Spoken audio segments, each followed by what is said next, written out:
जय जिनेन्द्र, नमो जिड़ाणम।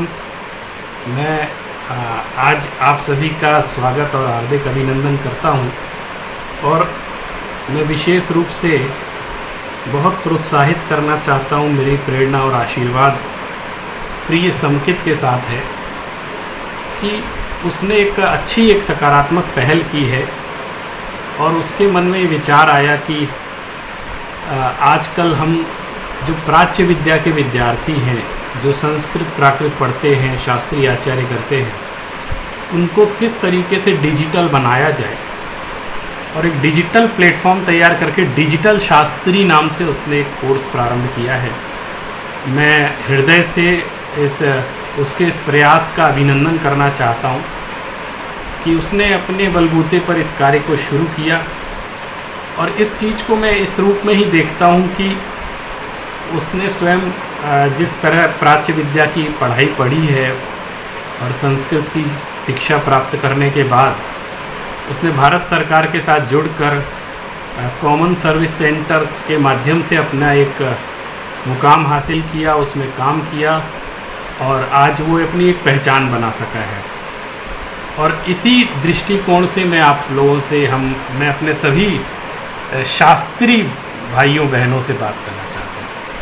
वर्तमान में मैं जो ये बात कह रहा हूँ थोड़े अपने अनुभव से कह रहा हूँ, क्योंकि लगभग 30 वर्षों का मेरा भी अनुभव है और मैं इसी संस्कृत की शिक्षा से शिक्षित हूँ और संस्कृत की क्षेत्र में ही काम कर रहा हूँ आरंभ से ही। और चूँकि प्राच्य विद्या से जुड़ा होने के कारण जिस तरह का जीवन शास्त्रीय आचार्य के विद्यार्थी गुजारते हैं और जिस तरह से पढ़ाई पढ़ते हैं या जब करते हैं उसका मैं साक्षी रहा हूँ। तो मैं आप सबसे इसीलिए यहाँ बात करने के लिए मुखातिब हुआ हूँ कि हो सकता है मेरे अनुभव से आप लोग कुछ सीख सकें और अपने जीवन की कोई दिशा निर्धारित कर सकें। जैसा मैं आपको एक प्रायोगिक संवाद के माध्यम से अपनी बात कहना चाहता हूँ कि हमारे जो शास्त्री के विद्यार्थी होते हैं, पहले उनकी स्थिति का वर्णन करता हूँ। जब ये प्रारंभ में आते हैं, प्रवेश लेते हैं, खासकर ये जब पूर्व मध्यमा या कनिष्ठ उपाध्याय कनिष्ठ में आते हैं और प्रवेश लेते हैं, 10वीं कक्षा पास करके आते हैं, तो उस समय ये बहुत भावुकता के साथ अपनी शुरुआत करते हैं और एक नई दुनिया देखते हैं, अध्यात्म की, दर्शन की। और इसके माध्यम से उस समय की जो आयु होती है वो बहुत इमोशनल बैकग्राउंड वाली होती है और वो अपने अध्ययन अध्यापन को प्रारंभ कर देते हैं। और मैं आपको आज बहुत फ्रैंकली कुछ बातें बताना चाहता हूँ जो मेरे अनुभव से हैं। मैं ये नहीं मानता कि मेरा जो अनुभव है वो औरों का भी अनुभव हो, ज़रूरी नहीं है, लेकिन मेरे पॉइंट ऑफ व्यू से मैं अपनी बात कहूँगा और मैं चाहता हूँ कि आप लोग उसको अन्यथा बिल्कुल ना लें और ये सोचें कि हमको क्या करना। मैंने देखा है कि जो संस्कृत की शिक्षा प्राप्त करने वाले विद्यार्थी हैं वो लापरवाह बहुत होते हैं और उनकी लापरवाही के मैं कई किस्से आपको सुना सकता हूँ और जो मैं साक्षात अपने और विद्यार्थियों के साथ भी देखता हूँ। बहुत कम विद्यार्थी ऐसे देखने में आते हैं जो बहुत समर्पित भाव से अध्ययन करते हैं और जो विद्या पढ़ रहे हैं उस पर अच्छी महारत हासिल करते हैं। बहुत कम हैं ऐसे विद्यार्थी। और मैं आपको एक अपनी गुरुजी की बात बताना चाहता हूँ कि एक बार मैं बहुत निराश हो गया कि मैं प्राच्य विद्या के क्षेत्र में, जैन दर्शन के क्षेत्र में काम कर रहा हूँ और भविष्य में इस विषय पर क्या होगा, कोई नौकरी मिलेगी कि नहीं, कोई रोजगार हो पाएगा कि नहीं, ऐसा एक जैसा कि स्वाभाविक है एक मेरे मन में भी आया था। लेकिन इन सब के बीच में मेरे अंदर एक विश्वास काम करता था और वो विश्वास ऐसा था कि उसको कोई डिगा नहीं पाया। मेरे गुरुजी ने एक बार मुझसे कहा कि देखो, मैंने अपनी चिंता उनसे व्यक्त की तो उन्होंने कहा कि देखो, विद्या कभी बंध्या नहीं होती। क्या अर्थ है इसका?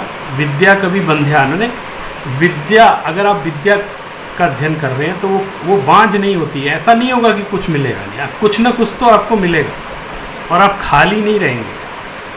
और सबसे बड़ी बात ये है संस्कृत और प्राकृत के विद्यार्थियों के साथ जो उनके पास गॉड गिफ्ट है कि वो हमेशा बड़ी सम्मानित अवस्था में रहते हैं।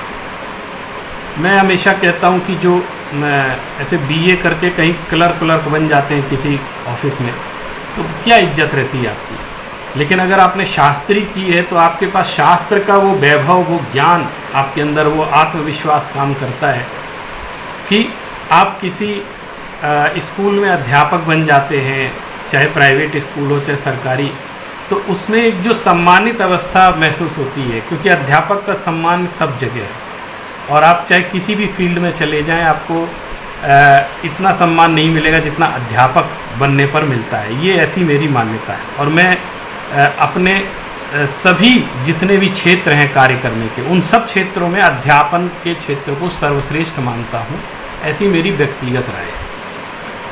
हो सकता है हम बहुत करोड़पति ना हो पाएँ, हो सकता है हम बहुत आलीशान बंगले में ना रह पाएँ, आलीशान कार में ना घूम पाएँ, लेकिन जो सेटिस्फैक्शन, जॉब सेटिस्फैक्शन हमारे अंदर रहता है कि हम किसी का निर्माण कर रहे हैं, किसी को पढ़ा रहे हैं, और पढ़ाने के बाद जो आनंद आता है उसकी आप कल्पना नहीं कर सकते। और यही एक समर्पण का भाव उसको आगे बढ़ाता हुआ ले जाता है। मेरे पास बहुत फ़ोन आते हैं कई विद्यार्थियों के, खासकर जिन्होंने शास्त्री कर ली, वो कहते हैं अब क्या करें, आगे किस दिशा में हम जाएं। उसकी मजबूरी एक ये रहती है कि जो शास्त्री संस्कृत विद्या से पढ़कर आते हैं, चाहे उन्होंने साहित्य पढ़ा हो, चाहे व्याकरण पढ़ा हो, चाहे दर्शन पढ़ा हो, चाहे जैन दर्शन पढ़ा हो। मैं आज अपने इस वक्तव्य में बहुत सारी चीज़ों को कवर करने जा रहा हूँ, ये आप मान के चलिए। और सिर्फ बातचीत, कोई ये व्याख्यान नहीं है, हम बातचीत कर रहे हैं, आपसे डिस्कशन कर रहे हैं। कभी साक्षात बैठ कर के भी जो मेरे पास विभाग में आते हैं विद्यार्थी, मुझसे, या मैं कहीं जाता हूं तो मुझसे मिलते हैं, तो उनसे भी मैं इसी तरह बात करता हूं। तो आप धैर्यपूर्वक इस बात को ज़रा अंडरस्टैंड करते हुए चलेंगे तो मैं समझता हूं कि हम कोई एक दिशा निर्धारित कर पाएंगे। जैसे मैंने देखा है कि शास्त्री करने के बाद अक्सर बच्चे बहुत घबरा जाते हैं। अच्छा, शास्त्री तक उनको ऐसा लगता है कि फूलों की सेज मिल रही है, सारी व्यवस्थाएं मिल रही हैं, खासकर जो छात्रावास में रहते हैं। और छात्रावास में नाम लेना चाहता हूं, जैसे श्रमण संस्कृति संस्थान सांगानेर में जो रह रहे हैं, टोडरमल स्मारक जैन सिद्धांत महाविद्यालय में जो रह रहे हैं, या बांसवाड़ा के ध्रुवधाम महाविद्यालय में जो विद्यार्थी पढ़ रहे हैं, या कोटा के संस्कृत विद्यालय में जो जैन संस्कृत विद्यालय है वहाँ जो विद्यार्थी पढ़ रहे हैं। और अब तो कई लड़कियों के लिए भी विद्यालय खुल गए हैं, जैसे हमारे राजकुमार जी, पंडित राजकुमार शास्त्री जी की प्रेरणा से चल रहा है विद्यालय उदयपुर में, शाश्वत धाम। तो ये कुछ 4-5 नाम मैंने आपको लिए, और भी इस तरह से कई नए नए विद्यालय खुल रहे हैं, वहाँ पढ़ाई हो रही है। और प्राचीन विद्यालयों के नाम लें तो स्यादवाद महाविद्यालय बनारस में बहुत विद्यार्थी अध्ययन करते हैं। हमारे जो गणेशवर्णी दिगंबर जैन महाविद्यालय है मुरैना का, मुरैना के विद्यार्थी जहाँ संस्कृत साहित्य आचार्य करते हैं। इसी तरह मोराजी सागर में भी संस्कृत की विद्या पढ़ाई जाती है। और उसके पहले जो आरंभिक विद्याएं हैं उसमें मैं नाम लेना चाहता हूँ, जैसे साड़ूमल का एक विद्यालय है, वहाँ संस्कृत की पढ़ाई होती है। बरुआ सागर में पार्श्वनाथ दिगंबर जैन संस्कृत विद्यालय है, जहाँ संस्कृत की पढ़ाई होती है, विद्यार्थी वहाँ पर पढ़ते हैं। और भी बहुत सारे हैं, मैं सबके नाम यहाँ नहीं ले सकता, आप समझ जाएं। मैं लेकिन उन तक बात रखना चाहता हूँ जो संस्कृत की परंपरा से पढ़ने वाले विद्यार्थी, परंपरागत अध्ययन करने वाले विद्यार्थी, उनकी बात मैं कर रहा हूँ। तो जब तक वो इन महाविद्यालयों में, क्योंकि यहाँ छात्रावास हैं और भोजन की भी व्यवस्था है, रहने की भी व्यवस्था है, और भी कई अनुकूलताएं, वातावरण रहता है, अभिभावक की तरह अध्यापक लोग पढ़ाते हैं, और सब ध्यान रखने वाले, अपने घर जैसा सहयोग देने वाले लोग रहते हैं। तो यहाँ तक जब तक विद्यार्थी पढ़ता है तो उसको लगता है कि ये सब कुछ बहुत अच्छा है, और क्या करना है आगे, हम तो इसी में रमे हैं, इसी में समर्पण कर रहे हैं, तो भावनाएं तो बहुत अच्छी हो जाती हैं। लेकिन जैसे जैसे वो शास्त्री कंप्लीट करने आता है तो उसको लगता है कि हम अब धरातल पर आने वाले, अभी स्वप्न लोक में रह रहे थे, अभी स्वर्ग में रह रहे थे, अब मुझे कहीं कमरा किराए पर लेना पड़ेगा, और अभी तक भोजनालय में भोजन करते थे, अब रोटी खुद बना करके खानी पड़ेगी। और क्या होता है कि जब इन महाविद्यालयों में पढ़ते हैं बच्चे, मैं नाम लेना भूल गया, श्री दिगंबर जैन आचार्य संस्कृत महाविद्यालय जो मूल महाविद्यालय है जहाँ से सारे महाविद्यालय जुड़े हुए हैं, और भी बहुत सारे विद्यालय हैं, तो उन्होंने वहाँ पर जो सुख सुविधाओं में रहने पर हमको बहुत अध्ययन अध्यापन आनंद आता है। उसके बाद जब हम बाहर निकलते हैं तो एक अजीब सी स्थिति खड़ी हो जाती है। वो विद्यार्थी, उसको ऐसा लगता है कि अभी तो हमको कोई जैसे झूले में लालन पालन कर रहा था, अचानक से सड़क पे छोड़ दिया कि तुम करो क्या करना है। और आम विद्यार्थी, एक कॉमन विद्यार्थी, और इस विद्यार्थी में अंतर ये रहता है कि जो कॉमन विद्यार्थी हैं, जो और पढ़ाई बीए वगैरह कर रहे हैं, बीकॉम कर रहे हैं, वो तो जन्म से सड़क पर है, मतलब घर पर, सड़क पर मतलब खुद अब सेल्फ डिपेंड है शुरू से ही, तो उनको उतनी कठिनाई नहीं होती। वो जीवन जीना जानते हैं कि कैसे हॉस्टल लाइफ होती है, कैसे अपना बाहर मैनेज करना पड़ता है, बाहर रह के पढ़ना पड़ता है। लेकिन ये जो शास्त्री पढ़कर जो सुकुमार अवस्था आ जाती है, उसमें अचानक से जब ये संघर्ष का वातावरण, तो थोड़ा घबरा जाते हैं। तो कई विद्यार्थियों से हमारी जब बातचीत होती है तब पता चलता है, और उनको अजीब सा भी लगने लगता है कि कहाँ से हम अचानक स्वर्ग से जो है मध्यलोक में धरती पर आ गए, और ये अब कैसे हम मैनेज करें। और कभी कभी मैं मानता हूँ कि जहाँ पर आचार्य करने की व्यवस्था नहीं है शास्त्री के बाद, अधिकतर महाविद्यालयों में आचार्य करने की व्यवस्था नहीं, तो वो अच्छी बात है। क्यों? क्योंकि ये हमेशा ही स्वर्ग लोक में रहेंगे तो जीवन का यथार्थ समझ नहीं पाएंगे कि हमको अपना कैरियर निर्माण कैसे करें। वास्तव में जो महाविद्यालयों में रह करके जो सुख सुविधाओं के बीच में अध्ययन होता है, उसका पूरा उद्देश्य ये है कि आप अपना मन, अपना चित्त, अपना पूरा समय सिर्फ और सिर्फ अध्ययन में लगाएं और किसी काम में लगाएं। अपनी कौशल, अपनी कुशलता को विकसित करने में लगाएं, अपने लेखन शक्ति को विकसित करने में लगाएं, अपनी वक्तृत्व शक्ति को विकसित करने में लगाएं, अपने ज्ञान को समृद्ध करने में लगाएं। और आपको ना रोटी का सोचना है, ना आपको अपने रहने की व्यवस्था सोचनी है, ना पैसे के बारे में सोचना है। आपको सिर्फ सोचना है अपने बारे में कि मुझे कितना अध्ययन करना है, गुरुओं का सानिध्य मिला है। तो सबसे पहला लेसन मेरा ये है कि इस स्वर्णिम क्षण का दुरुपयोग ना करिए। पहली सीढ़ी है शास्त्री विद्या। जब तक आपको सुविधाएं मिल रही हैं, मैं देखता हूँ मेरा विश्वविद्यालय जहाँ स्वयं मैं अध्यापन कार्य कर रहा हूँ, जैन दर्शन विभाग में बहुत सुख सुविधाएं वहाँ पर। श्री दिगंबर जैन नहीं, श्री लाल बहादुर शास्त्री राष्ट्रीय संस्कृत विश्वविद्यालय, अब केंद्रीय संस्कृत विश्वविद्यालय के रूप में अब जाना जाता है, पहले विद्यापीठ बोलते थे। तो यहाँ पर विद्यार्थियों को जो शास्त्री आचार्य करते हैं उनको छात्रावास की सुविधा भी है, वहाँ भोजन की सुविधा भी है, बहुत नॉमिनल चार्ज में। माने दिल्ली जैसे शहर में कोई रहे तो कितना ज़्यादा पैसा खर्च होता है कमरा लेने में और भोजन की व्यवस्था करने में, लेकिन यहाँ पर वो कष्ट नहीं है। जो वहाँ रहता है वो स्वर्ग में रहता है। बहुत सुंदर, इतना अच्छा शांत वातावरण है, इतना अच्छा कैंपस है, और स्टाइपेंड माने छात्रवृत्ति देती है विश्वविद्यालय सब प्रत्येक विद्यार्थी को जिसकी उपस्थिति अटेंडेंस कंप्लीट है उनको छात्रवृत्ति देती है। तो एक तो मैं पूरी दुनिया के विद्यार्थियों से ये कहना चाहता हूँ कि आप लोग सामान्य पढ़ाई अगर से बचना चाहते हैं, ऐसे कॉमन लोगों में नहीं रहना चाहते, कुछ विशिष्ट बनना चाहते हैं, तो आपको संस्कृत के क्षेत्र में आ जाना चाहिए। अपनी प्रतिभा अगर आप यहाँ दिखाएंगे तो आप बहुत ऊंचाइयों पर पहुँच जाएंगे, ये मेरा विश्वास है। और आप वहाँ पर परिश्रम करेंगे तो आपको जितना परिश्रम आप दूसरी जगह करते हैं और उतना लाभ नहीं मिलता है, यहाँ अगर उतना परिश्रम करेंगे तो आपको चौगुना लाभ। ये ऐसी मेरी मान्यता है। फिर मैं ये देखना चाहता हूँ कि जब बच्चे शास्त्री कर लेते हैं तो वो कहने लगते हैं अब मैं क्या करूँ, कहाँ जाऊँ। तो सबसे पहली मेरी ये शिक्षा है, मेरा ये सीख है कि जब आप पढ़ रहे हैं तब आप अपने समय का इतना अधिक सदुपयोग कर लें, हर कला में इतने प्रवीण हो जाएं कि आपको इसके बाद अब संघर्ष का जीवन जीना है, तो आपको अब अपना वो दूसरी तरफ उपयोग लगाने में दिक्कत ना हो। इसलिए इतनी परिपक्वता हासिल कर लेनी है आपको उस समय। तो उसके लिए सबसे पहले मैं ये कहना चाहता हूँ, आजकल अगर शास्त्री फर्स्ट ईयर में आप आए हैं तो वर्तमान का जो इस समय एकेडमिक स्टेटस है, इस समय एग्जैक्ट पोजीशन में बता रहा हूँ आपको कि अधिकतर विश्वविद्यालयों ने योग विद्या को अपने कोर्स में जोड़ लिया है। और ये मान के चलिए, ये योग विद्या जो सिखाई जा रही है विश्वविद्यालयों में, ये कोई धार्मिक स्टंट नहीं है, ये एक एकेडमिक अप्रोच है योग की। और अभी तक आपने जो योग और ध्यान के बारे में सुना तो आपको लगता हो किसी न किसी धर्म के प्रति आस्था रख के ये काम हो सकता है।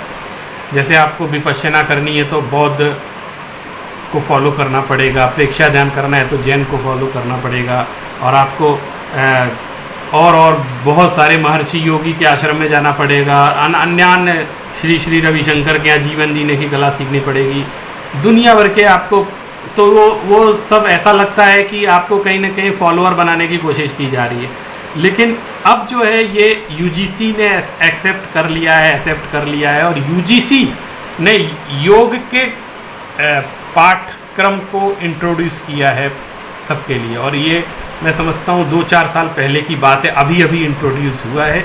इसलिए मैं आपसे कहना चाहता हूँ कि पूरी भारत में योग विद्या के सबसे बड़े स्कोप सामने आ रहे हैं और भविष्य में और आएंगे, क्योंकि हमारी जो वर्तमान में केंद्र सरकार है उसने ये महसूस किया कि माननीय नरेंद्र मोदी जी ने ये महसूस किया कि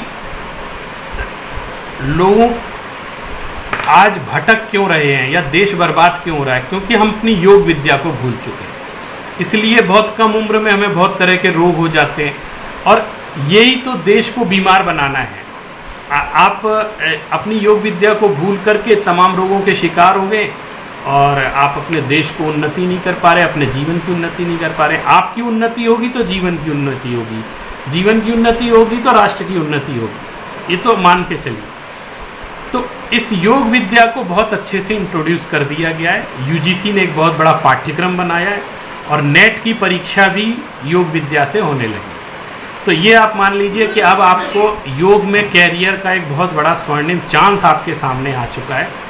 और मैं ये बात इसलिए कह रहा हूँ कि अब शास्त्री के पाठ्यक्रम में भी योग विद्या इंट्रोड्यूस हो गई है। सिर्फ योग से एमए नहीं होता है, बल्कि शास्त्री में भी योग पढ़ाया जाएगा और कहीं कहीं आचार्य में भी योग की क्लासें चलती हैं।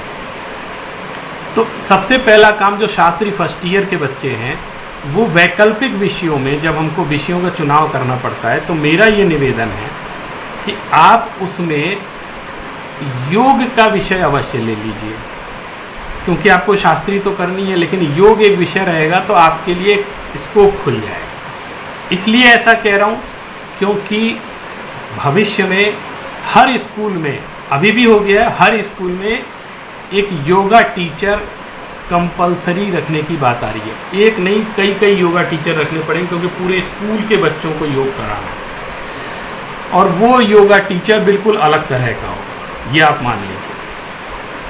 अब मैं आपसे बात कहना चाहता हूँ कि जैसे शास्त्री करने के बाद एक कॉमन ट्रेंड है कि बीएड करना, तो मेरा ये सुझाव है कि सबसे पहला काम आज भी मैं आपसे कहता हूँ कि अगर आप किसी उसमें मुगालते में नहीं जीना चाहते हैं, तो मैं मानता हूँ अगर आपका बीएड में सिलेक्शन हो जाता है तो अवश्य पहले नंबर आप बीएड कर लीजिए शास्त्री के, क्योंकि बाद में समय नहीं मिलता है, बहुत जिम्मेदारियाँ हो जाती हैं और बीएड की पढ़ाई थोड़ी ज़्यादा स्ट्रिक्ट है, कड़क तरीके से पढ़ाई होती है और बहुत रेगुलर रहना पड़ता है। तो इस कोर्स को प्रोफेशनल कोर्स है, बिना बीएड के कहीं आपकी कोई गति नहीं है, इसलिए एक प्रोफेशनल कोर्स ज़रूर कर लीजिए। खासकर लड़कियों के लिए मैं ये निर्देश देना चाहता हूँ कि आप इस कोर्स को अवश्य करिए। क्यों? क्योंकि लड़के तो सब तरह के जॉब कर सकते हैं, लेकिन लड़कियों के लिए खासकर वो शादी के बाद भी जॉब करें तो अधिकतर परिवारों में देखा जाता है कि लड़कियों को वो जॉब के लिए जो पारंपरिक परिवार हैं वो तैयार नहीं होते। और बिटिया अगर शास्त्री करके वो बीएड कर लेती है तो आप ये समझ लीजिए कि कश्मीर से लेके कन्याकुमारी तक और कोई चीज़ हो ना हो, स्कूल हर जगह हैं और स्कूल में टीचरों की आवश्यकता हर जगह होती है। तो ये इसकी ससुराल कहीं भी रहेगी, वो एक टीचिंग का जॉब जरूर कर सकती है, यानी आत्मनिर्भर बन सकती है। और टीचिंग का जॉब इतना रिस्पॉन्सिबल जॉब है, इतना ऑनरेबल जॉब है कि कोई भी व्यक्ति, किसी भी ससुराल का व्यक्ति अपनी बहू को टीचर बनने से नहीं रोकता है, क्योंकि उसको लगता है एक सम्मानित, समाज में सम्मान है। मैंने अगर आपकी बहू कहीं क्लर्क बन गई है या कॉल सेंटर में जाती है तो वो थोड़े से बड़ी ऑर्डिनरी सी अवस्था बन जाती है, लेकिन अगर वो किसी जगह टीचर है, पढ़ाती है, तो वो एक सम्मानित अवस्था है, लोग मैडम कह के बोलते हैं और बड़े सम्मान से अध्यापिका का पद होता है। तो वो आत्मनिर्भर रहेगी, वो कभी भी खाली नहीं रहेगी। और मान लीजिए सरकारी नौकरी नहीं मिलती तो प्राइवेट में हर जगह रहती है, बहुत ज़्यादा तनख्वाह ना भी दे तो कम दे तो भी व्यक्ति भूखा पेट तो नहीं रहेगा, उसके व्यवस्था हो जाएगी और अपनी मेहनत से ट्यूशन आदि पढ़ा करके भी काम कर सकते हैं। और आपके पास ज्ञान है तो आपके पास बहुत बड़ा हथियार है, ये बात ध्यान रखें। ज्ञान होना चाहिए, लेकिन आप ट्यूशन भी तब पढ़ा पाएंगे जब आपको खुद आता हो। जिस विषय को आप खुद नहीं जानते वो दूसरे को पढ़ा भी नहीं सकते। तो पहले तो इतना अध्ययन कर लेना कि आप दूसरों को पढ़ा सकें। तो उसके माध्यम से एक लड़कियां जो शास्त्रीय आचार्य करते हैं वो बहुत आत्मनिर्भर, इसी तरह लड़के भी कि वो आत्मनिर्भर बन जाते हैं। तो मूल बेसिक कॉन्सेप्ट तो यहाँ आप क्लियर कर लीजिए। तो इसके लिए मैं आपको योग का पाठ्यक्रम इसलिए कह रहा हूँ कि कहीं आपको हिंदी का टीचर बनना है, जैसे जनरली जो मैं देखता हूँ कि जो शास्त्री करने वाले बच्चे या तो हिंदी के टीचर बन जाते हैं या संस्कृत के, और किसी विषय में तो ज़्यादा गति इसलिए नहीं हो पाती क्योंकि बीए और अन्य विषय के लोग ज़्यादा उसमें हावी रहते हैं। प्रैक्टिकल बात है कि वो ज़्यादा उसमें हावी रहते हैं तो उन विषयों में नहीं जा पाते। लेकिन ये भी सही है कि हिंदी हर जगह है दुनिया में, कंपलसरी है, राजभाषा है। तो हिंदी के टीचर की ज़रूरत आपको साउथ में भी पड़ती है, नॉर्थ में भी पड़ती है, हर जगह पड़ती है। लेकिन अब हिंदी में भी कितने लोग आएंगे और संस्कृत में भी कितने लोग आएंगे। तो आप एक योग विद्या का पाठ्यक्रम अगर अपने साथ रखते हैं तो वो आपको सुटेबल होता है। दूसरी बात, अब उसका डबल लाभ मैं आपको ये बताना चाहता हूँ प्रोफेशनल दृष्टि से, कि अगर आप योग विद्या के अध्यापक हैं तो आपका सम्मान भी डबल हो जाएगा। आप एक गुरु के रूप में सम्मानित होंगे, माने सिर्फ टीचर के रूप में नहीं, टीचर का अर्थ तो गुरु ही होता है, लेकिन जो एक आध्यात्मिक गुरु का दर्जा होता है, लोगों के मन में विश्वास, श्रद्धा, उस पर भी आप आरूढ़ हो सकते हैं, क्योंकि लोगों को लगता है ये मेरे जीवन का मार्गदर्शन कर रहे हैं। सिर्फ विद्यार्थियों का ही नहीं, जहाँ आप रहेंगे उस समाज से जुड़ जाएंगे, जिस भी जगह आप रहेंगे उसके आसपास के समाज की सेवा कर सकते हैं। और आजकल ये जो योग विद्या है, योग का पाठ्यक्रम है, ये बहुत प्रोफेशनल है। तो आपको उसके एवज में आप फीस ले सकते हैं, आप अपनी अर्निंग कर सकते हैं, आप अपना जीवन यापन भी उसके आधार पर कर सकते हैं। जैसे मैं बहुत सारे मेरे परिचित हैं, ये मित्र भी हैं और विद्यार्थी भी हैं, वो दिल्ली जैसे शहर में योगा इंस्ट्रक्टर के रूप में काम कर रहे हैं और योगा इंस्ट्रक्टर में ट्यूशन देते हैं सिर्फ। और ट्यूशन माने घर घर जाकर वो योगा कराते हैं, इसकी सेंटर्स पे या ऑफिस में जाके योगा कराते हैं। और उनकी जो एवरेज इनकम है, जैसा कि मुझे पता है कि वो 80 हज़ार से लेकर 1.5 लाख तक की इनकम उनकी एवरेज इनकम है, और मंथली इतना वो अर्न कर लेते हैं दिल्ली जैसे शहर में। तो नेचुरली दिल्ली में उसकी जो है कॉस्ट अच्छी मिल जाती है, लोग दे भी देते हैं, लेकिन और शहरों में, छोटे शहरों में, गांव में इतना नहीं देंगे, लेकिन फिर भी वहाँ के हिसाब से आप उसको मैनेज कर सकते हैं। अब चूँकि शास्त्री हमारे जो जैन दर्शन पढ़ने वाले विद्यार्थी हैं उनके लिए ये इम्पॉर्टेंट क्यों है, इस दृष्टि से सोचिए। देखिए, हमारे अधिकतर शास्त्री विद्वान 2-4 कामों में प्राइवेटली संलग्न रहते हैं। जैसे वो टीचिंग करते हैं, शास्त्रों को पढ़ाते हैं, समाज में प्रवचन करते हैं। तीसरा, वो विधि विधान कराते हैं, कर्मकांड जिसको कहते हैं। तो वैदिकों में कर्मकांड होता है और जैनों में वो विधि विधान कहलाता है। तो पूजा पाठ, जैसे मंदिरों में पूजा पाठ करना, विधान कराना, तो इसमें संलग्न हो जाते हैं। किसी का गला अच्छा है तो भजन वगैरह गाने लगते हैं, और अच्छा उच्चारण है तो वो पाठ वाठ कराते हैं। तो लोगों को इसकी भी बहुत आवश्यकता होती है। जैसे किसी को शांति विधान कराना है, किसी के यहाँ कोई गृह प्रवेश है, किसी के यहाँ गृह प्रवेश है, किसी के यहाँ जन्मदिन है, किसी के यहाँ कुछ कार्यक्रम है।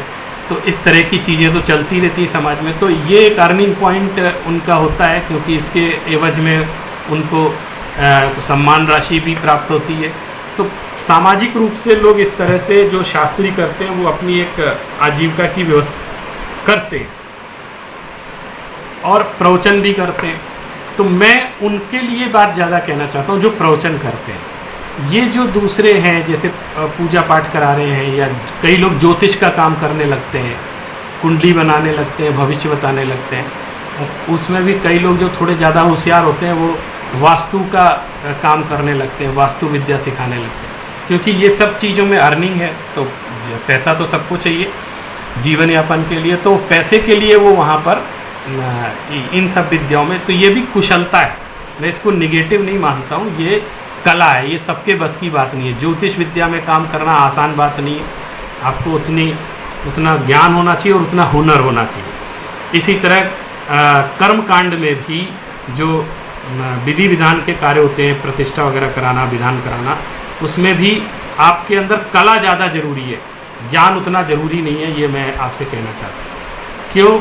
क्योंकि मैं ऐसे कई लोगों को जानता हूँ जिनमें मुझे पता है कि इनको बहुत ज़्यादा ज्ञान नहीं है, लेकिन वो सफल बहुत है उसमें, क्योंकि वो कुशलता बहुत ज़्यादा उनके, मतलब वो मैनेज कर लेते हैं, सोसाइटी को मैनेज कर लेते हैं, लोगों को मैनेज कर लेते हैं, साधु संतों को मैनेज कर लेते हैं।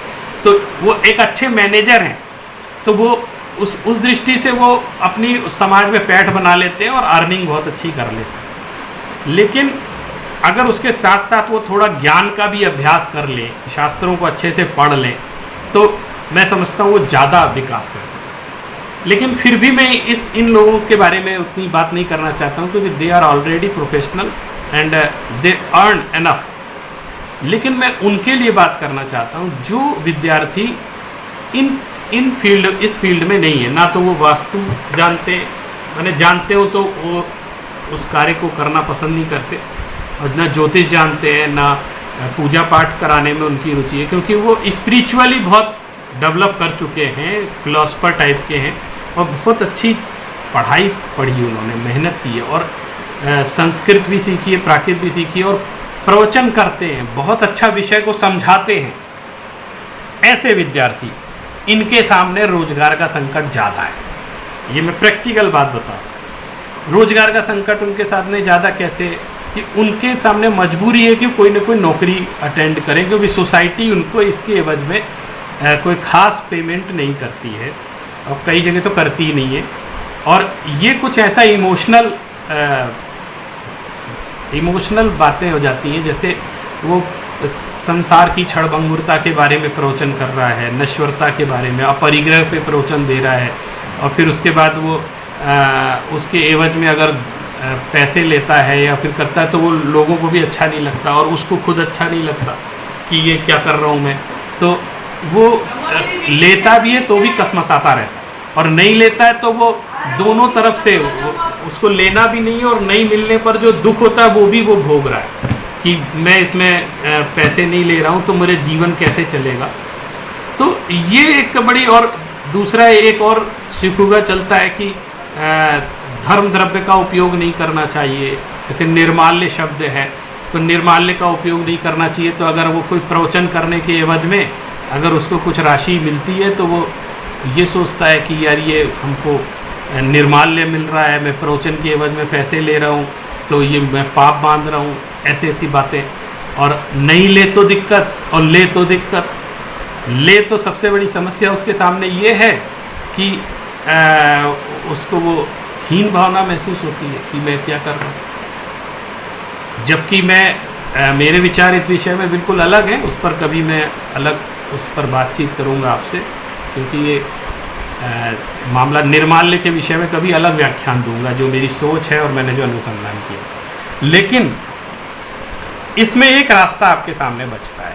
जैसे अगर आप योग की फील्ड में आज आगे आते हैं, बहुत अच्छे विश्वविद्यालय में जहाँ योग से एमए होता है, आप शास्त्री के बाद योग से एमए कर लीजिए और योग में आप प्रवीणता हासिल कर लीजिए। जब आप योग से एमए करेंगे तो आपको पंचकर्म की शिक्षा भी दी जाएगी, प्राकृतिक चिकित्सा की शिक्षा भी दी जाएगी, योग दर्शन पूरा गहराई के साथ पढ़ाया जाएगा।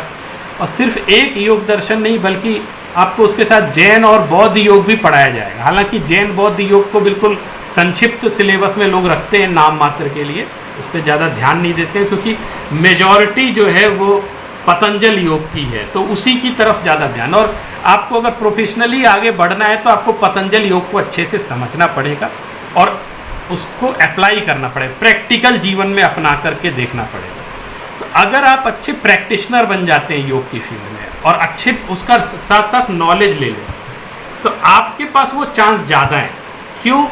क्योंकि आपने अभी शास्त्री करते तक आपने वक्तृत्व कला में प्रवीणता हासिल कर ली है। आपको प्रवचन करने की ट्रेनिंग दी गई, आपको वक्तृत्व कला भाषण देना सिखाया गया, वाद विवाद करना सिखाया गया, और आपने कैसे विषयों को प्रस्तुत किया जाता है ये आप सीख चुके हैं।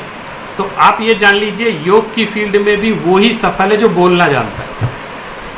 सिर्फ आसन करने वाला नहीं, आसन करना भी इम्पॉर्टेंट है, लेकिन उसके साथ साथ जो उसमें उसको बहुत अच्छे से कंट्रोल कर लेता है, वो बोल करके प्रभावित कर लेता है, वो ज़्यादा सफल। जैसे मैं आपको बाबा रामदेव जी का ही उदाहरण दूँ।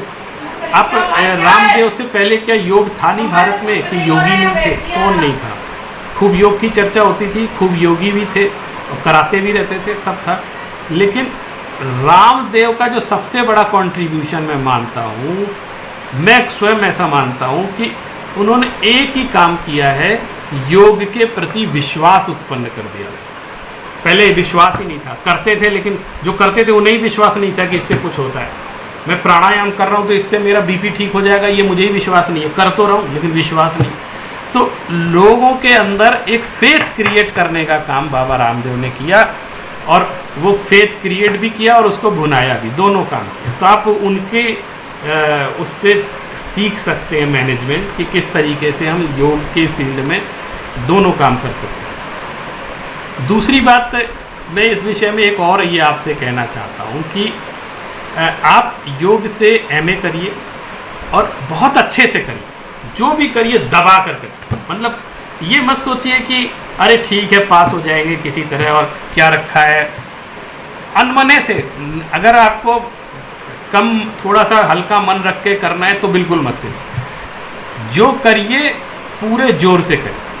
आचार्य महाप्रज्ञ एक बहुत अच्छी सूक्ति बोलते थे कि जीना हो तो पूरा जीना और मरना हो तो पूरा मरना। बहुत कठिन है इस जीवन में आधा जीना आधा मरना। आप आधे मन से कोई काम नहीं करना चाहिए, आप पूरे मन से उसको करिए। और ऐसा इसलिए बता रहा हूँ कि आप सिर्फ भारत में ही नहीं पूरे विश्व में अपनी एक पहचान बना सकते हैं आज भी इस क्षेत्र में। अच्छा, दूसरी बात, जो ऐसे बच्चे हैं जो शास्त्री करके कि आध्यात्मिक जीवन जीना चाहते हैं, तो उनके सामने क्या समस्या है कि ना तो वो ब्रह्मचर्य व्रत लेकर के सन्यासी बन सकते हैं, अभी है ये समस्या।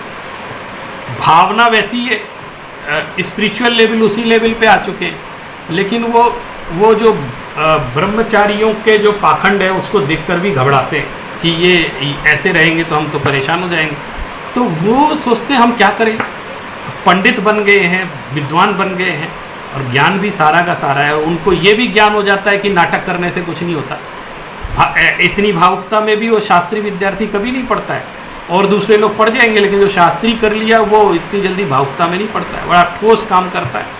तो वो ये संसार की क्षणभंगुरता भी समझ जाता है और बैरागी की क्षणभंगुरता भी समझ जाता है कि ये जो बैरागी बनने का जो क्षणभंगुरता है वो बाद में कितनी मुसीबत आ जाती है और उसको निभाना कितना कठिन हो जाता है, ये भी वो प्रैक्टिकली जान जाता है अच्छे से इस फील्ड में रहने।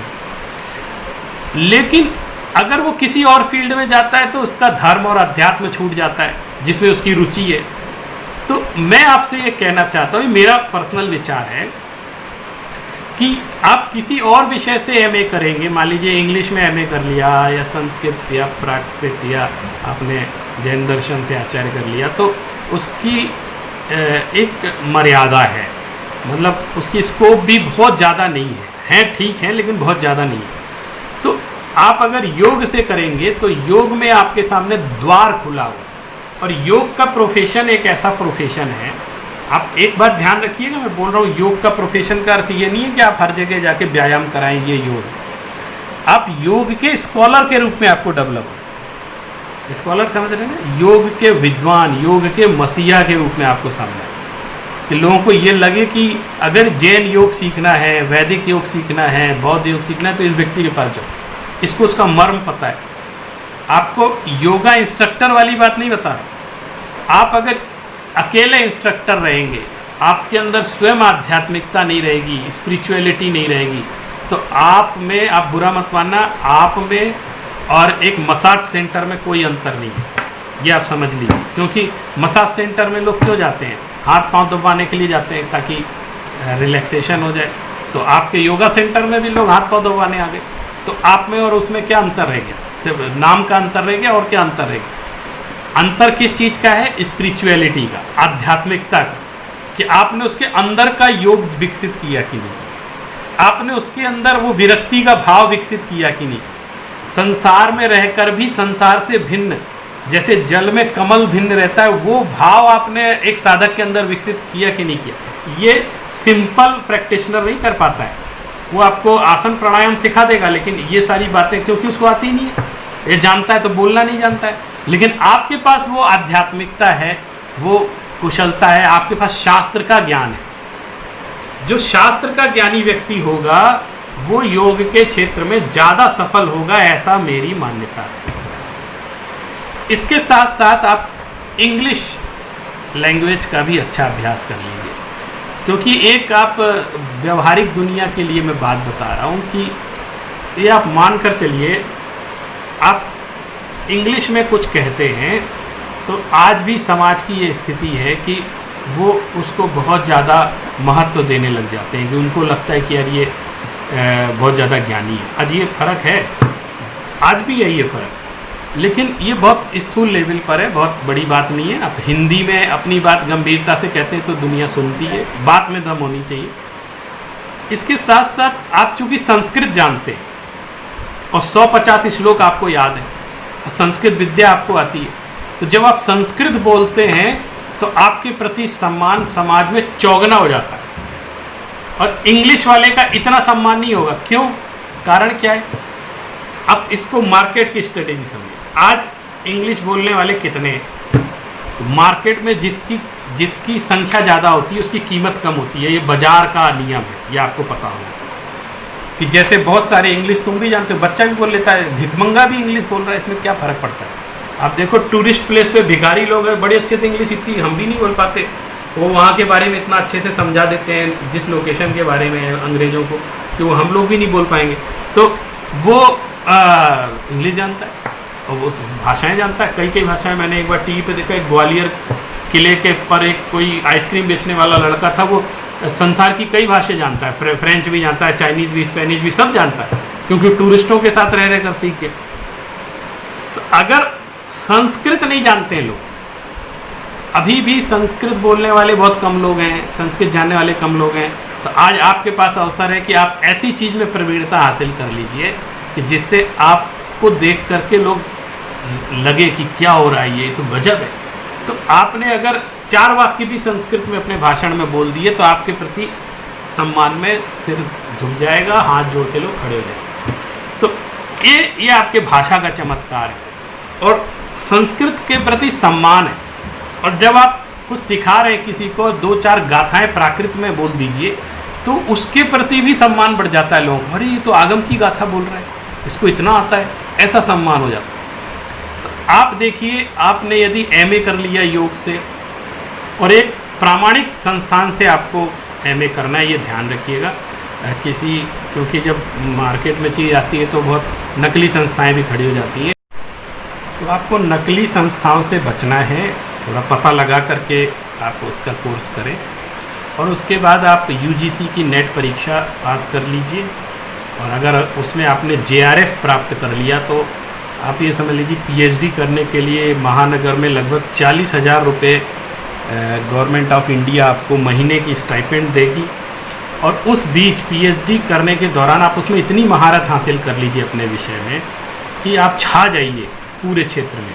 कई दृष्टियों से। जैसे आप बहुत अच्छा लेखन करिए, लेखन कला में आपकी प्रवीणता होनी चाहिए, आपको संपादन कला आनी चाहिए, और कुछ रचनाएं करना, काव्य कला में भी आपका थोड़ा दखल रहना चाहिए, और उसके साथ साथ वक्तित्व कला तो आपकी विकसित होनी ही चाहिए, और जो कि मैं समझता हूँ अधिकतर लोगों की पहले है।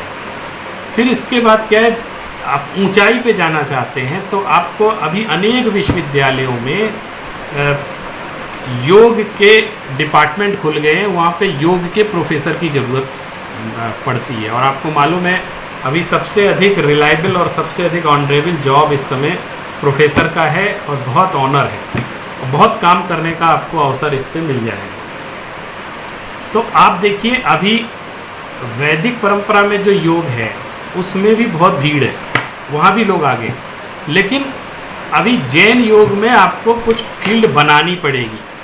तो आपके लिए ये इसलिए अच्छा है कि आपका जो स्वभाव है, जैसे आपका आध्यात्मिक स्वभाव है, आप मोक्ष की कामना से, आत्म कल्याण की कामना से भी कार्य कर रहे हैं, सिर्फ संसार में ही नहीं रहना है बल्कि उन्नति भी करनी है, आत्मानुभूति भी करनी है, इस भव का अभाव भी करना है, और इस भव में कैसे जीना ये भी सीखना है। तो इस आप जब कहीं प्रवचन करने जाते हैं, देखिए मैं बड़ी व्यवहारिक बात बता रहा हूँ, तो आप सिर्फ प्रवचन करना जानते हैं, आप सिखा रहे हैं, शास्त्र पढ़ा रहे हैं, और उसके एवज में आपको सिर्फ प्रशंसा मिल जाती है और कुछ नहीं मिलता, और प्रशंसा से किसी का पेट नहीं भरता है, ये सब दुनिया जानती है। और अगर व्यक्ति आजीविका के लिए कोई और काम करता है तो उसका उपयोग उधर लगेगा, फिर वो शास्त्र में कम मेहनत करेगा, क्योंकि जहाँ जिसका आजीविका के लिए परिश्रम, समय तो उतने ही है 24 घंटे में, तो 24 घंटे में यदि वो 12 घंटे दूसरे काम के लिए देता है तो फिर वो शास्त्र में कितना मन लगा पाएगा या उसकी गहराई में कितना जा पाएगा। तो इसके लिए ज़रूरी हो जाता है कि उसकी आजीविका का विषय भी लगभग वैसा ही हो। और अभी योग के क्षेत्र में अगर आप आते हैं तो आप ये काम कर सकते हैं, जैसे आप कहीं पर प्रवचन कर रहे हैं या कहीं क्लास ले रहे हैं, तो वो तो आप निःशुल्क चलाते रहिए जैसे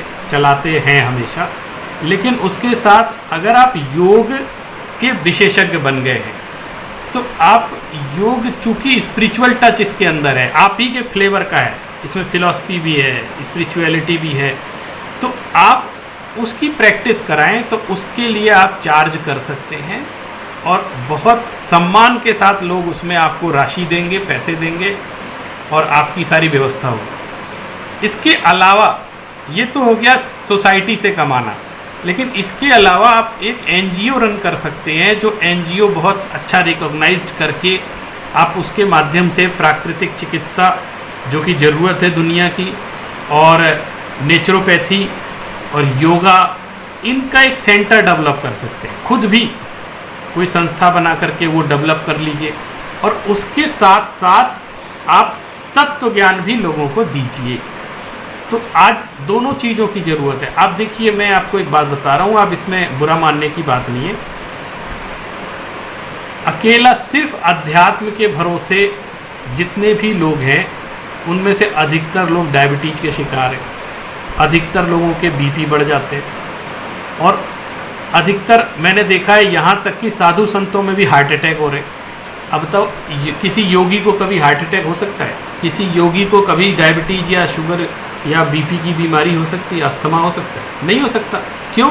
क्योंकि उसका जीवन योग, और अगर हो रहा है इसका मतलब आपका जीवन योगी में नहीं है।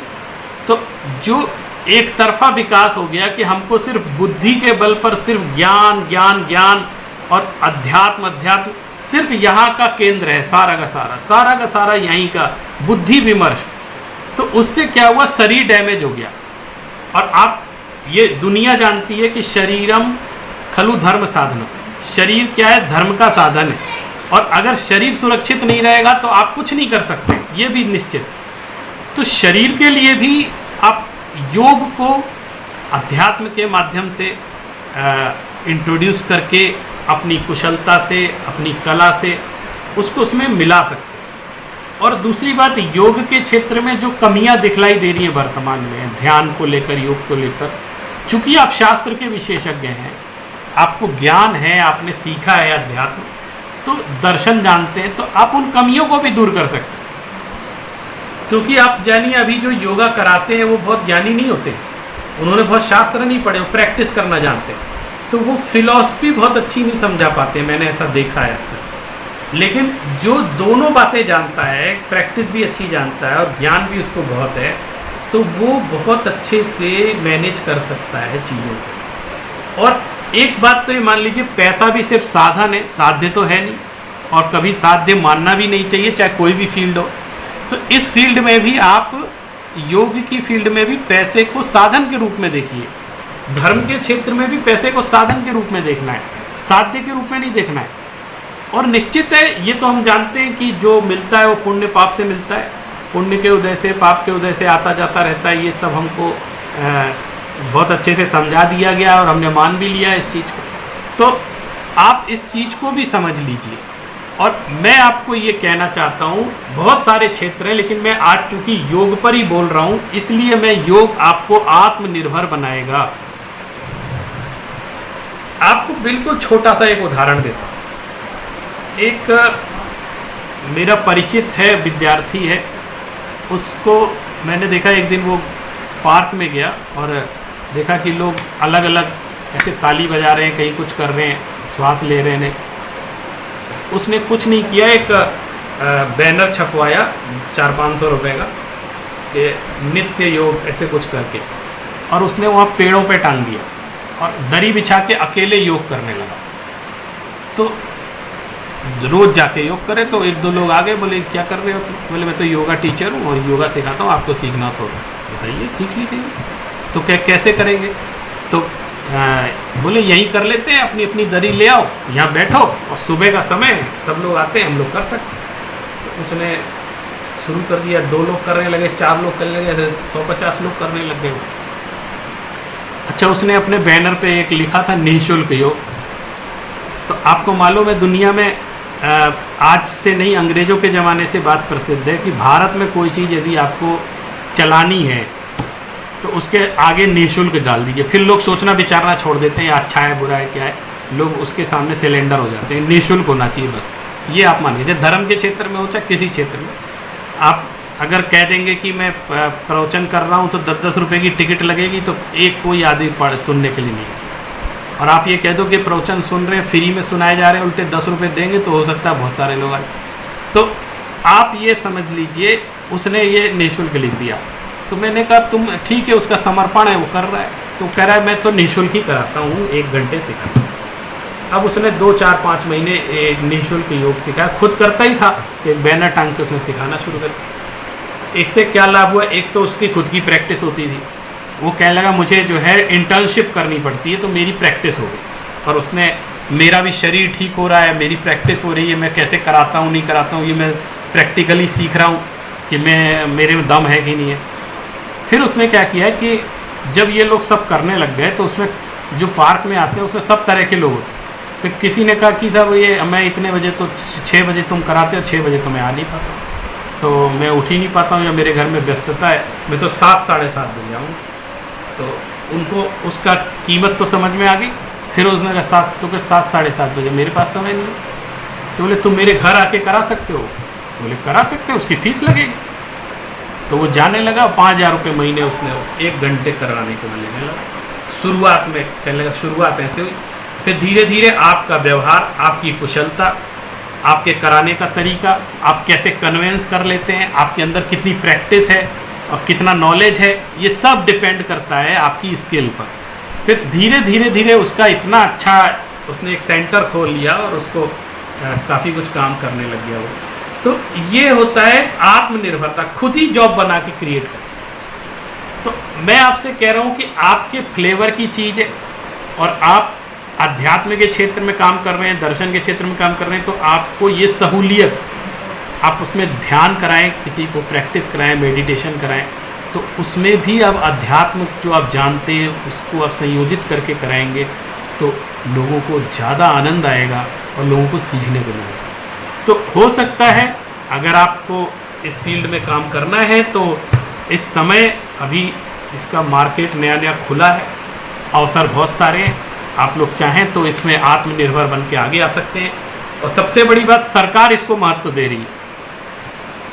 अक्सर क्या था, आज तक योग को समाज साधु संत महत्व देते थे, कुछ प्रैक्टिशनर महत्व देते थे और चिल्लाते रहते थे कि ये इससे ये हो जाएगा वो हो जाएगा, लेकिन सरकार कभी इस पर ज़्यादा ध्यान नहीं देती थी। कुछ एक इंस्टीट्यूट सरकारी चलते हैं लेकिन उन्होंने इसको बहुत महत्व ज़्यादा नहीं दिया। लेकिन वर्तमान में सरकार ने इसको अपना एजेंडा बना रखा है, मुख्य बना रखा है, तो आप इसके अवसर का लाभ उठाइए, हर जगह आपको बेनिफिट मिलेगा और आप इस फील्ड में बहुत अच्छा काम करेंगे, ऐसा मेरा विश्वास है।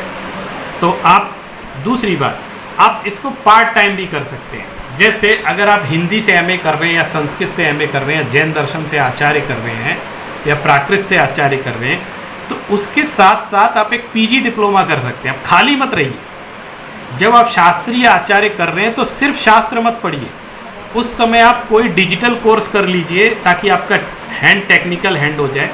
और उसके बाद आप पीजी डिप्लोमा होता है जो कि आप एमए के साथ साथ कर सकते हैं, बीए के साथ साथ कर सकते हैं, उसमें बहुत अच्छा सारा कोर्स वैसा ही है।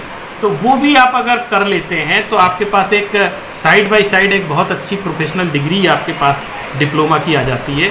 तो उससे आप किसी कंपनी में या कहीं जाएंगे तो वो भी ऑफ़र करते हैं कि हमें अपने कंपनी के लिए एक योगा इंस्ट्रक्टर चाहिए, और वो भी अच्छी सैलरी देते हैं। आजकल चूँकि महत्व है इस चीज़ का, तो आप हर मल्टीनेशनल कंपनीज़ भी एक yoga instructor, smart yoga instructor उनको भी चाहिए, तो आप अपनी स्मार्टनेस भी बरकरार रख सकते हैं योग सीख करके।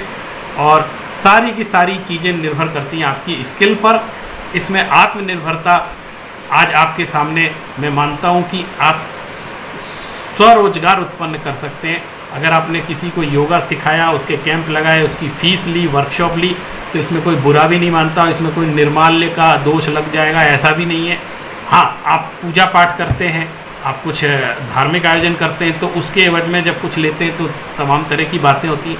तो आप साइड बाय साइड दोनों काम कर सकते हैं। आप उस तरफ जाकर के आप इसको भी ठीक रख सकते हैं। और चूंकि आपका अर्निंग पॉइंट भी उसी से रिलेटेड है, तो आपको अपना ट्रेंड नहीं बदलना है, आपको आजीविका के लिए कहीं और नहीं जाना है। इसी में थोड़ा सा स्वरूप बदल करके आप अपनी आजीविका भी इसमें अर्जित कर सकते हैं। और जो आपका मुख्य लक्ष्य है कि शास्त्र की सेवा करनी है, वो आप अपना बरकरार रख सकते हैं, क्योंकि वहाँ पे आप आजीविका से निश्चिंत हो जाएंगे। और अगर आपने शास्त्र सेवा में भी मूलतः विद्वत्ता हासिल कर ली सब तरह से, वीर सागर जी का आपने व्याख्यान सुना होगा, वो सारी बातें मैं दोहराना नहीं चाहता हूँ, क्योंकि उनके अनुभव और मेरे अनुभव साझा हैं, हम साथ में काम करते हैं। तो जो उनके अनुभव वही मेरे भी अनुभव हैं, इसलिए उसको मैं यहाँ कॉपी पेस्ट कर रहा हूँ आपके सामने। वो सारी बातें मेरी तरफ से भी आप समझ लीजिए, क्योंकि वो सारे अनुभव हमने साथ में देखे हैं विद्यार्थियों के साथ, कि विद्यार्थियों को अभी भी कई लोगों को एप्लीकेशन लिखने नहीं आती है, छोटे छोटे काम कहो तो कर नहीं पाते हैं। और एक बात और बताता हूँ, आजकल एक विचित्र घटना ये है, जो कि अभी मेरी पीढ़ी तक मैंने तो नहीं की, लेकिन अब दिख रही है। जैसे हमारे गुरुजी कोई काम बताते थे तो हम ये नहीं सोचते थे ये अपना काम मुझसे करा रहे। जैसे हमारे गुरुजी ने कहा कि ये जरा एक आर्टिकल मैंने लिखा है रफ में, तो इसको फेयर कर दो, तो हम बैठ करके उसको फेयर कर देते। तो आपको मालूम है, उन्होंने ये जो आर्टिकल दे दिया मुझे फेयर करने के लिए, तो एक बार ये लगता है आजकल के विद्यार्थी जो हमारे हैं वो ये सोचते हैं कि गुरुजी अपना काम करवा रहे हैं, अगर मैंने टाइप करने को दे दिया तो कहेंगे काम करा रहे हैं। लेकिन हमने उसी से सीखा है। गुरुजी ने दे दिया, 10 पेज का एक लेख लिखा, उनके मन में आया, उन्होंने ऐसे ऐसे राइटिंग में लिख दिया, अब कहीं भेजना है तो फेयर करना है उसको, तो उन्होंने कहा फेयर करो, तो हमने अच्छी राइटिंग में उसको फेयर किया। तो फेयर करते समय वो जो ज्ञान है वो पूरा पूरा हमारे अंदर उतर गया। कैसे लिखना, किसी विषय को कैसे प्रस्तुत करना, कैसी शैली रखनी, उसकी लैंग्वेज क्या होनी चाहिए, ये सब कब हमारे अंदर घुस गया हमें पता नहीं चला। मैं मानता हूँ मेरे पिताजी एक चिट्ठी भी लिखते हैं, कहीं एक पत्र लिखते थे, एक पोस्ट कार्ड, तो हमसे कह दिया इसको जाके डाक खाने में डाला, तो हम डालते कहते ऐसे मत जाना, पहले इसको पढ़ो, चिट्ठी को कोई गलती हो तो बताओ। तो इस बहाने वो हमें पढ़वाते थे, हम पढ़ते थे, तो हम ये सीख गए कि किसी सिचुएशन में क्या उत्तर देना चाहिए, किस लैंग्वेज में देना चाहिए, किस भाषा में किसी को संबोधित किया जाता है, ये हमारी घर पे ही ट्रेनिंग हो गई। तो हर चीज़ आपके सामने, ज्ञान विज्ञान चारों तरफ बिखरा पड़ा है। आपके अंदर वो कला आनी चाहिए, सीखने की कला आनी चाहिए, और जज्बा होना चाहिए, जुनून होना चाहिए। सीधी सी बात, अगर आप किसी एक विषय में, कोई भी एक विषय ले लीजिए, बस ये सोचिए कि आप उस विषय के पक्के मास्टर हो गए और रेयर की कीमत है, ये समझ लीजिए। भीड़ में खड़े होने की आवश्यकता आज नहीं है। आप ये मत देखिए किस फील्ड में स्कोप ज़्यादा है, आप ये देखिए किस फील्ड में चांस ज़्यादा है। अब चांस देखेंगे तो जल्दी आगे बढ़ जाएंगे। और स्कोप तो इंजीनियरिंग में भी है बहुत, लेकिन वह भीड़ इतनी है कि मैंने देखा है 10-10, 20-20 हज़ार में लोग यहाँ गुड़गांव में, नोएडा में काम कर रहे हैं। बीटेक एमटेक कर लिया, 20-25 हज़ार की नौकरी लग गई, रात दिन खटते रहते हैं। तो हमें लगा यार इससे अच्छा तो तुम कहीं टीचर बन जाते, इससे अच्छा अपना खुद का जितना पैसा तुमने इंजीनियरिंग पढ़ने में लगाया, जितना पैसा तुमने वहाँ खर्च किया, इतना पैसे में तो तुम एक अपना खुद का जॉब कर सकते थे, खुद की संस्था चला सकते थे। लेकिन अब हुआ कुछ नहीं।